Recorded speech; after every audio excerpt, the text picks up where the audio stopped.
नमस्कार मित्रांनो, एक्झाम जागर या एज्युकेशन यूट्यूब प्लॅटफॉर्मवर तुम्हा सर्वांचं पुन्हा एकदा स्वागत आहे. मित्रांनो, या आधीच्या सत्रामध्ये तुमच्यासाठीचा प्रश्न होता, international institute for the unification of private लॉच्या गव्हर्निंग काउन्सिलवर निवडल्या गेलेल्या पहिल्या भारतीय महिला कोण ठरल्या आहेत? या प्रश्नाचं योग्य उत्तर आहे पर्याय क्रमांक 3, म्हणजेच उमाशेखर या संघटनेवर निवडून गेलेल्या पहिल्या भारतीय महिला ठरलेल्या आहेत. त्या या संघटनेमध्ये कधीपर्यंत कार्यरत राहतील? तर 2028 पर्यंत त्या या संघटनेवर कार्यरत राहतील. हे जे UNIDROIT आहे याची स्थापना कधी करण्यात आली होती? तर 1926 मध्ये याची स्थापना करण्यात आली होती व याचं मुख्यालय इटलीमधील रोम येथे स्थित आहे. आजच्या सत्राचा पहिला प्रश्न पहा. 22 जानेवारी रोजी प्रधानमंत्री राष्ट्रीय बाल पुरस्कारांचे वितरण राष्ट्रपती द्रौपदी मुर्मू यांच्या हस्ते करण्यात आले. तर आता हे जे पुरस्कार आहेत या पुरस्काराने कोणत्या वयोगटातील बालकांना सन्मानित करण्यात येते? मित्रांनो, हे जे प्रधानमंत्री राष्ट्रीय बाल पुरस्कार आहेत या पुरस्काराने 5 ते 18 वर्ष वयोगटातीलच बालकांना सन्मानित करण्यात येते.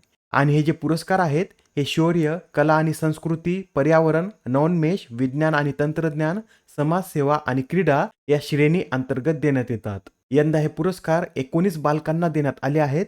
त्यामध्ये 9 मुले आणि 10 मुलींचा समावेश आहे. त्यांची नावे सुद्धा आपण पाहून घेऊया.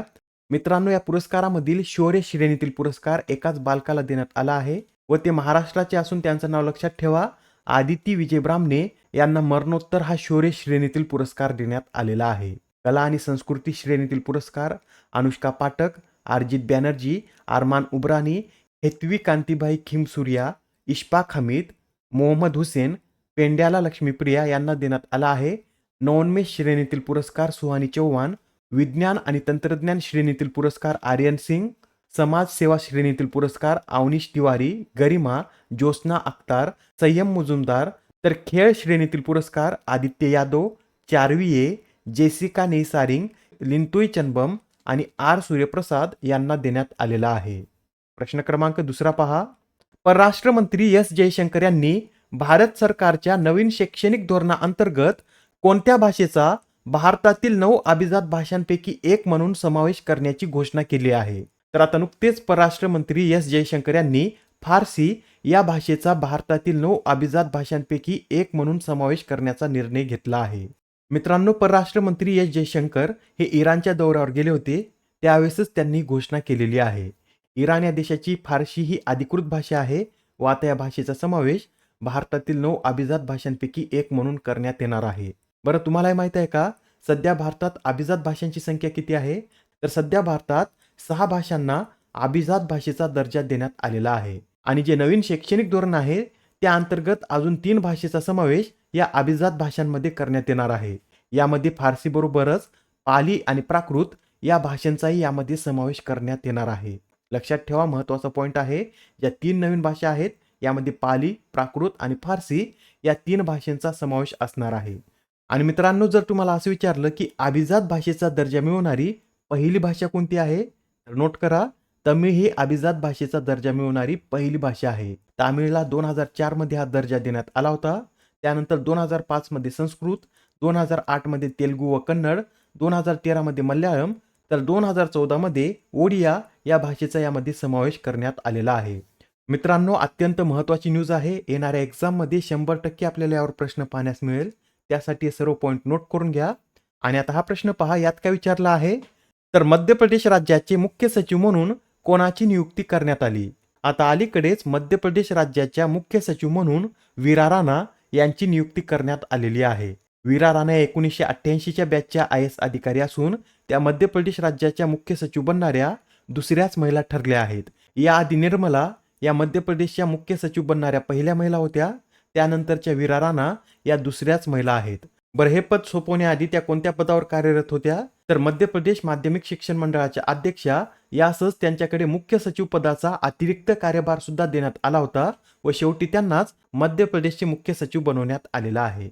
मुख्य सचिव यांच्याविषयी नेहमी लक्षात ठेवा, राज्य प्रशासनाचे प्रशासकीय प्रमुख आणि राज्याचे कार्यकारी प्रमुख हे मुख्य सचिव असतात. महाराष्ट्राचे 47वे मुख्य सचिव कोण बनले आहेत?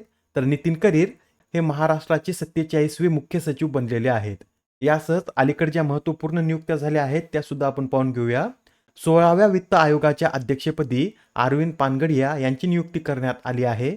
नौदलाचे उपप्रमुख दिनेश त्रिपाठी, एसबीआयच्या व्यवस्थापकीय संचालकपदी विनय एम टोनसे, इंडो तिबेट सीमा पोलीस दलाचे नवे महासंचालक राहुल रसगोत्रा, कोकण रेल्वेचे मुख्य व्यवस्थापकीय संचालक संतोष कुमार झा, भारताचे surveyor general Hitesh Kumar S Makwana, IRCTCच्या अध्यक्षपदी संजय कुमार जैन, तर भेलचे नवीन CMD हे कोप्पू सदाशिव मूर्ती बनले आहेत. प्रश्न क्रमांक 4, कोणता देश हा संयुक्त राष्ट्राच्या अन्न आणि कृषी संघटनेच्या मत्स्य व्यवसाय व्यवस्थापन समितीचा उपाध्यक्ष बनला आहे?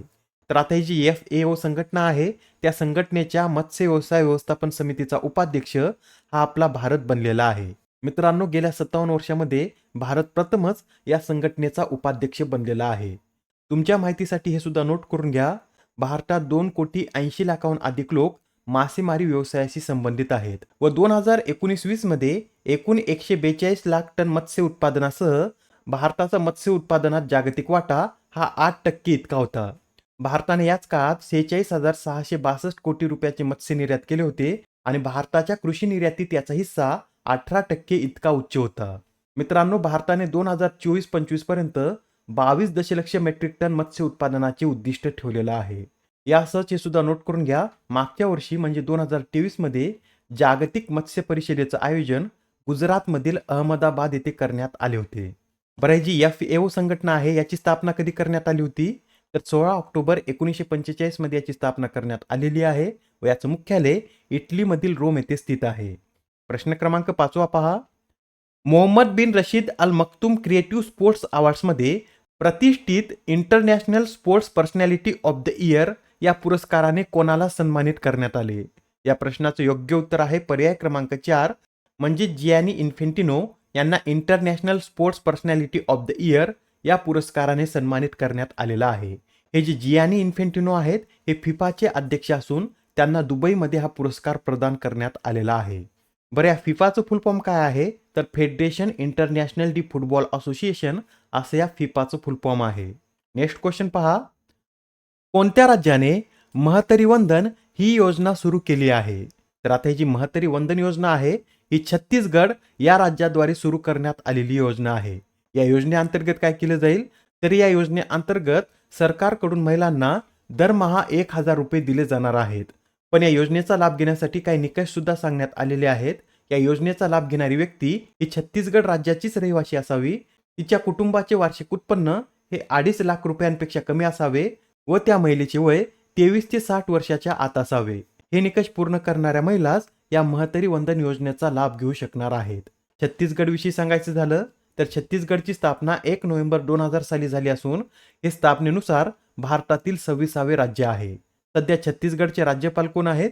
तर विश्वभूषण हरिचंदन हे राज्यपाल आहेत, तर विष्णू देवसाय हे छत्तीसगडचे मुख्यमंत्री आहेत. या राज्यामध्ये एकूण 3 नॅशनल पार्क आहेत व ते कोणते? तर गुरु Ghasidas national park, Indravati national park आणि कांगेर व्हॅली नॅशनल पार्क हे या राज्यामध्ये स्थित आहेत. प्रश्न क्रमांक 7. ICCने द्विपक्षीय मालिकेत पहिली तटस्थ महिला पंच म्हणून कोणाची नियुक्ती केली आहे? तर आता ICCने द्विपक्षीय मालिकेत पहिली तटस्थ महिला पंच म्हणून स्यू रेडफर्न यांची नियुक्ती केलेली आहे. आता जी ऑस्ट्रेलिया आणि दक्षिण आफ्रिका यांच्यात जी महिला T20 चॅम्पियनशिप होणार आहेत त्यामध्ये त्या पहिल्या तटस्थ महिला पंच म्हणून कार्य करतील. मित्रांनो, याआधी सुद्धा आपण स्यू रेडफर्न यांचं नाव पाहिलेलं आहे. त्यावेळेस त्या ब्रिटनमधील पुरुषांच्या प्रथम श्रेणी क्रिकेटमध्ये अंपायरिंग करणाऱ्या पहिल्या महिला ठरल्या होत्या. आता हा प्रश्न पहा, यात काय विचारला आहे? तर सांख्यिकी आणि कार्यक्रम अंमलबजावणी मंत्रालयाने MPLADS अंतर्गत निधी प्रवाहाचा मागोवा घेण्यासाठी कोणते ॲप लॉन्च केले आहे? तर आता सांख्यिकी आणि कार्यक्रम अंमलबजावणी मंत्रालयाने MPLADS योजनेअंतर्गत निधी प्रवाहाचा मागोवा घेण्यासाठी ई-साक्षी हे मोबाईल ॲप लॉन्च केलेलं आहे. ही जी MPLADS योजना आहे याचं फुल फॉर्म नोट करून घ्या. Members of parliament local area development scheme असे याचं पूर्ण स्वरूप आहे. प्रश्न क्रमांक 9 पहा. कोणत्या IIT संस्थेने ई मोबॅलिटी सिम्युलेशन लॅबची स्थापना करण्यासाठी अल्टियर या कंपनीशी करार केला आहे? तर IIT मद्रास या संस्थेने ई मोबॅलिटी सिम्युलेशन लॅबची स्थापना करण्यासाठी अल्टियरशी करार केलेला आहे. मित्रांनो, IIT मद्रास विषयी हे तुम्हाला लक्षात आहे का? IIT मद्रास ही भारताबाहेर कॅम्पस स्थापन करणारी भारतातील पहिली IIT संस्था आहे व IIT मद्रास भारताबाहेर कोणत्या देशात पहिलं कॅम्पस स्थापन करत आहे? तर टांझानिया या देशात IIT मद्रासद्वारे आपलं पहिलं कॅम्पस स्थापन करण्यात येत आहे. आजच्या सत्रामधील शेवटचा प्रश्न पहा. दरवर्षी पराक्रम दिवस कधी साजरा केला जातो? तर आता हा जो पराक्रम दिवस आहे हा 23 जानेवारी रोजी साजरा केला जातो. आणि हा दिवस 23 जानेवारी रोजीच का साजरा केला जातो? तर या दिवशी नेताजी सुभाषचंद्र बोस यांची जयंती असते व त्यांच्या जयंती दिनानिमित्त हा दिवस 2021 पासून साजरा करण्यात येत आहे. आणि या पराक्रम दिवसाचं औचित्य साधून पंतप्रधान नरेंद्र मोदी हे आज लाल किल्ल्यावरून 9 दिवसांच्या पराक्रम दिवस कार्यक्रमाचे उद्घाटन देखील करणार आहेत व हा जो कार्यक्रम आहे हा 31 जानेवारी पर्यंत चालेल. आजच्या सत्रामधील तुमच्यासाठीचा प्रश्न पहा. डॉक्टर बाबासाहेब आंबेडकर यांच्या जगातील सर्वात उंच पुतळ्याचे अनावरण कोणत्या राज्यात करण्यात आले? आता या प्रश्नाचं उत्तर कमेंटमध्ये देण्याचा प्रयत्न करा. उत्तर चुकलं तरी काय हरकत नाही, कारण ज्यावेळेस तुम्हाला या प्रश्नाचं योग्य उत्तर माहित होईल त्यावेळेस हा प्रश्न तुमच्या दीर्घकाळापर्यंत लक्षात राहतो. तर आता पुढच्या सत्रामध्ये पुन्हा भेटूया. धन्यवाद.